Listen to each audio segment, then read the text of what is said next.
या काकांची गाडी पोलिसांनी टो केली आता.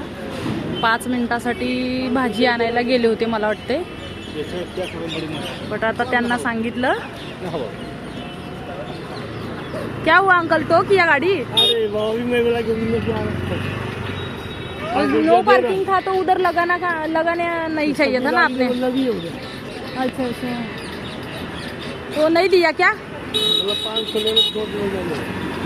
अच्छा, फिर अभी आपको चौकी जाना पड़ेगा.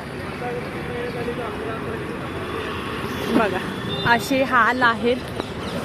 तर नो पार्किंगमध्ये लावू नका गाडी उगाच, नाहीतर तुम्हाला पण पे करावे लागतील अशाच विनाकारण. 5 ते 10 मिनिटासाठी ते काका पळत गेले, तरी पण त्या पोलीसवाल्यांनी ती गाडी दिली नाही. म्हणजे उचलत असताना ते तिथे पोचले होते, परंतु ती गाडी त्यांना दिली नाही. तर नो पार्किंगमध्ये गाडी पार्क करू नका, हाच मेसेज. आणि करत असाल तर ती लगेच तिथून काढा.